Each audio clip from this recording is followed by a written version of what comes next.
morning. So today we are starting with hands.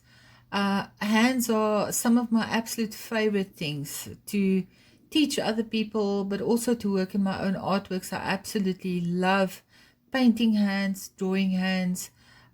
Lots of people shy away from it because it just seems so difficult. And they're not easy. It's true. Hands are wonderfully complex. So if you think about hands and feet and figures, I always say if you can draw those, then you can draw. Because literally those three different things to draw, hands, feet, figures, are some of the most complex that you will ever draw. If you can draw that, I think you can draw almost anything. So I'm going to talk about what's going on here, just to give you a lesson on what you should look out for when you draw hands. First thing is the bone structure of the hand. So you have to understand what's going on here. You have to understand that when you draw a hand, skin sits on top of all of these bones, and it has an impact. It's not a fleshy, puffy thing. There's substance underneath it, and the structure is underneath it. So you have to understand that structure a little bit. So that when the skin is actually on top of it and you're drawing a hand with skin on, you understand why some places get light and some places get shadows in a hand. So the places that get the light will always be the places protruding more, and that would be the knuckles over there. All of those knuckles would get more light than the rest of the hand. Any bones standing out, protruding, will always create, like over this area or that area, will always create some highlights to happen. Anything deeper in between those bones, so I call them the mountains and the valleys. The mountains are the bones, they stand out. Anything in between or just at the side of the bone will always have shadows. So if you look at this hand, for instance, shall we take that one? Yeah, let's take this one. You'll see every time you see a bone coming forward, there's going to be highlight on it, and at all the sides of the bones you'll get the shadows.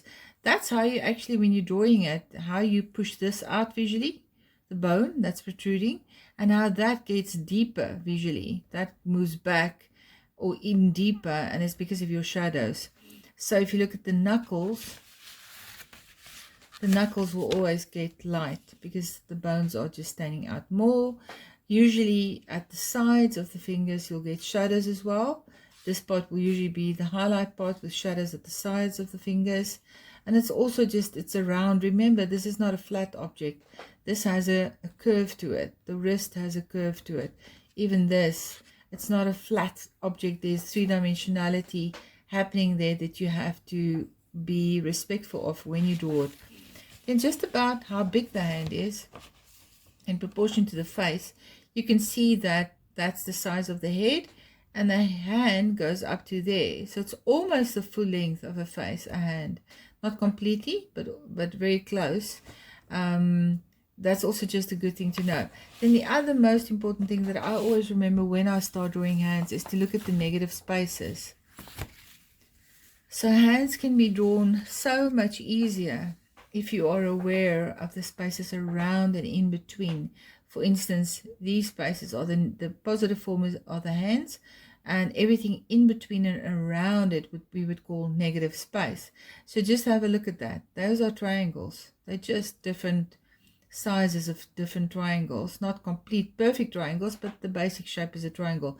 So if you can draw, this would be very hard to draw if you couldn't focus on this as well. But if you could focus on that, then immediately the positive form gets done quite a lot more easy.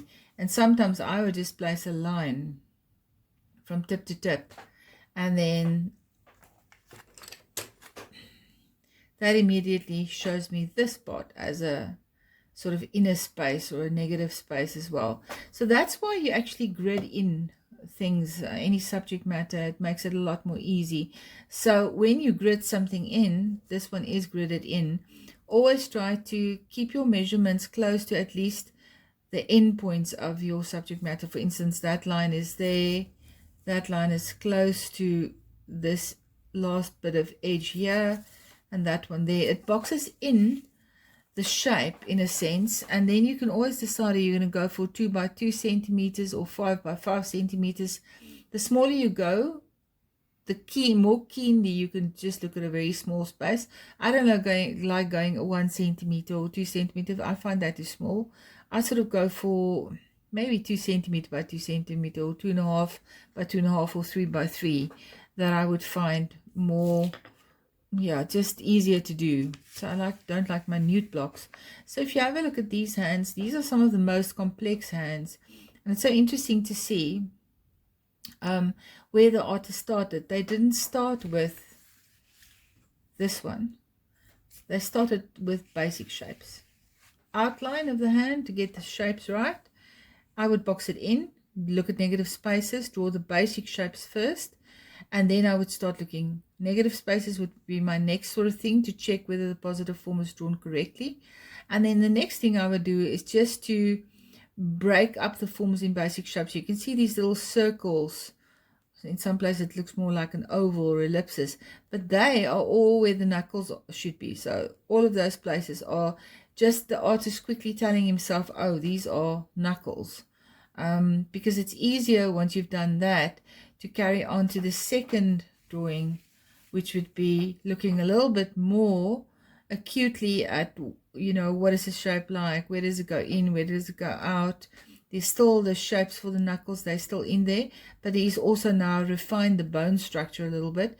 Again, using negative space to bone to draw the inner parts or the inside negative spaces around these bones. That'll help a lot to place these bones again. And then lastly, the artist starts working on this one. Once the basic shapes are done, then you've made sure that everything is in the right position, checking your detail, then only do you start shading. So that would be your third phase. So a nice exercise to do, and I tell my students to do this when they do this in my studio, is to actually draw the bones first. This one, the bone structure. If it's very similar, the two, you could draw this final drawing on there, but sometimes that's a bit confusing because the artist would start with this and then starts changing it a little bit when he does the final drawing. He's an artist. They're allowed to do that.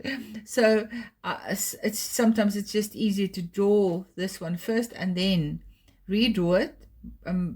Once you know the bones, redraw it and then do shadows and light. You can see so beautifully that is going deeper because of the darker shadow and how beautifully the bones are standing out, protruding, catching the light. Something very interesting about the bones as well for me when I draw a hand is to check what's actually happening with these bones. Your logic would almost have you just put it in a certain way, but if you really study the bones, it's beautiful to see how different it actually is. You know, it's not, you can only get it right by drawing these inside spaces correctly. Then they become quite easy, but without checking this, one would from logic just draw them like the same, but they are really not the same. The way these bones are collecting at this point here is actually, each one is slightly different than the other one, slightly different angles, and you have to keep that in mind. You can't just do a generic hand drawing. It will always flop. The other thing to note when drawing hands, there's such a lot with hands, I'm already thinking I should get coffee. The other very important thing is that knuckle lines up with middle of bone, middle of knuckle with fingernail.